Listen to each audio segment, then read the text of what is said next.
Hello everybody. Till now we have been discussing about what is it that really causes disease, what is it that causes sickness. Now we will be discussing about what is it that can cause health, that means what is it that can help us heal. There are certain laws when it comes to health, some basic laws that we all need to adhere to, that we need to understand. What are they? Number one, we need to have pure air. We need to have sunshine, and there is no better healer than the sun. And in the course of going through a lot of these videos, you will start understanding why sun is so important. There is a need for water. There is a need for rest and relaxation. There is a need for good nutrition or good diet. There is a need for exercise. There is a need for temperance, which is your moderation of every single thing that you do, whether it is the moderation of the thoughts that go into your mind, whether it is moderation of the food that you are consuming, whether it is just your lifestyle. That moderation is extremely important. But the most important of all of these is faith. So it is the faith in the divine power. It is the faith in the nature's healing process. It is the faith in your body's own potential of self-healing. Everything starts with this first process of faith and it ends with faith. Everything else comes only in between. So there is no substitute towards faith. There is no substitute to trust, because when you have trust in the process, believe me, it works, and it works magically, beautifully in your favor. Now let's look at some organs into our body. What is it that different organs in your body really require to be functioning well? Let's look at the largest organ into your body, which is your skin. And your skin is actually the largest organ. It has a huge surface area, and your skin also has these pores, right? The skin pores. Now what are these skin pores? Let's call them sewage holes. Why sewage holes? Because the toxins are released out of your body through these sewage holes, through these small pores in your skin in the form of sweat. Now it is important that your skin breathes. When is it that your skin will be able to breathe? When you wear breathable fabrics. When you wear breathable fabrics like your cottons or your bamboo or your silk, etc. But when you wear anything synthetic like your nylon or your polyester or any synthetic fabric, the breathability of your skin reduces to a large extent. And when there is heat on the outside and your clothes, which are made of synthetic fibers, they get heated up, then your body automatically starts, pulling all of those toxins, microplastics inside itself, which can lead to a huge hormonal imbalance just after some time, So your skin definitely needs breathability. It needs an access to fresh air. Your skin also needs hydration, and your skin also needs exercise, because it is this movement that will help it remove those nasty toxins out through the sewage holes, if I have to call them like that. Then let's look at the fact that when people go for steam baths, each time people do a steam bath early in the morning, you go through a lot of sweating process. So there is a lot of perspiration, and with that perspiration, it is said that in just about a half an hour of a steam or a 20 minutes of a steam bath, you release almost 70% of the toxins that are accumulated in your body. That is the significance of your skin. Now let's look at another organ, let's say lungs. Your lungs also require you to exercise, because when you exercise, there is an oxygen intake, right? Your lungs are responsible for this gas exchange. The oxygen comes in, carbon dioxide goes out, and this happens with the help of your alveoli in your lungs. So for this process to happen seamlessly, this process to be able to release the toxins out of your body, require you to have an access to fresh air. It requires you to have an access to hydration again, and exercise and movement. Let's look at our kidneys now. Now what happens when it comes to your kidneys? The primary function of your kidney is to filter blood. So when the blood filtration is happening through your kidneys, it is not just the 6 liters of blood that the kidney is filtering. It is filtering the 6 liters of blood in an adult body 300 times in a single day, which means in a single day your kidneys are actually filtering 1800 liters of blood every single day. Now these kidneys, to be able to function well, require insulation. They require some warmth. Nowadays you see a lot of young girls wearing crop tops, which kind of exposes the bottom area towards AC environments, air conditioning in your houses, or when you're driving, or maybe in a restaurant, or maybe even sometimes in your classrooms, etc. See, it's okay to do this sometimes when you have certain parties, etc. to attend, but if it becomes a regular practice, you are making sure that your kidneys are always exposed to cold, whereas kidneys are always supposed to be insulated. What happens when your kidneys remain cold?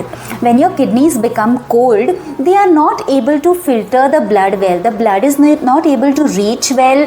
They are not able to do the filtration process well, and because of this reason, the toxicity is not filtered out through your urinary tract and it remains in your blood. When it remains in your blood, that means the toxins exist there, there is garbage there. What did we speak in the previous videos? Who is the garbage collector? The garbage collectors are your microorganisms. So if too much of toxicity is built up in there, then the microorganisms are also going to increase. So the same girl who is probably used to wearing crop tops on a every single day basis is now going to a doctor telling that I've got a vaginal infection. What is it? The doctor tells it is a urinary tract infection. Now, why did this urinary tract infection come in the first place?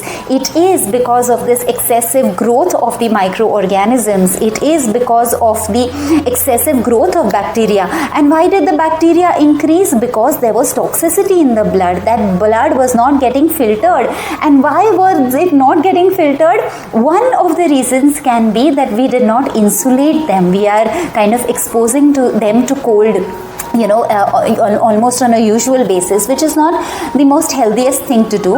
I'm not against wearing crop tops, but I am saying that doing this on a regular basis may not be good from a scientific point of view. Let's look at the fact that your kidneys, of course, require warmth and insulation, but in the process, if your urinary tract infection continues for a very long time, your body is a doctor in itself, because the best doctor, as I said, rests inside here in this body and not a specialist in some clinic or some hospital outside. So if the doctor exists internally, they understand that this doctor understands that there is an insulation required to your kidney. So what will it do? It will start accumulating a fat layer around your kidneys so as to make sure that this fat accumulation acts as a layer of insulation and your kidneys don't remain cold. So when in the process of creating this fat accumulation to insulate your kidneys, the same girl is thin below, but just at her abdomen now she has accumulated fat. She suddenly feels that she has abdomen fat, she has belly fat. But why did it come in the first place? It just required to insulate the kidneys, and we could have done it with our clothes. Now that is not the only reason why this problem may arise. There can be multiple reasons why this problem can arise. This could just be one of them. Now when we speak about kidneys, it is important to understand that the kidneys are at the back, and each time you exercise, your kidneys get some circulation, because of which the filtration becomes the function becomes smoother, better, faster, easier, right? Now let's look at the next organ, which is your colon. Now your colon is a very interesting organ because a lot of diseases are related to the colon today. So whether it is your irritable bowel syndrome, whether it is constipation, or it can be any other issue related to the colon, this colon, to be able to function smoothly, to be able to do its work very, very smoothly without having any issues, requires stimulation. Okay, now this stimulation can come through exercise, or this stimulation can come through laughter. So when you laugh, we enjoy, we are pleasant, we are happy in the moment, we live life fully.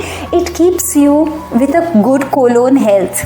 Now this can also be kept healthy. The colon can be kept healthy with the help of fiber. It can be kept healthy with the help of probiotics. It can be kept healthy with the form of hydration. But also there is one very important thing that your colon requires, and that is habit. You know why? Because when some days you are eating your lunch at 12 o'clock, some day at 1, some day at 2, some day at 3, and there is no pattern for your food habits, then your colon also does not develop a pattern for excretion. So only if it has a definite time for a lunch time, for a dinner time, for a breakfast time, the predictability increases, and hence the habit of excreting at a particular time every single day increases. So we are creatures of habit. Our cells are creatures of habit. Our colon is a creation of habit. Yeah, so habits are extremely important, and habits can be formed or changed only with lifestyle. And that's where, natural wellness has a huge role to play. Another thing that we need to do as far as keeping our colon health in check is never ever ignore the call of nature. So a lot of us who are in meetings sometimes, or if we are watching our favorite show on Netflix, we do not, and if we get a urge to go to the washroom, we try to hold on for some time, thinking that okay, let this meeting get over, I will go later. Let this show get over, I will go after some time. But you know what? It is okay to pause, finish your call of duty and come back, because when you don't do it, it gets accumulated and absorbed back. Sometimes it comes back thicker, stronger, harder, and then now when you, after an hour or so, when you want to pass motions, you have to put in a lot more pressure. On a sustained basis, if you are used to putting a lot of pressure, it can lead to a situation called hemorrhoids, and that is an extremely painful situation to be in.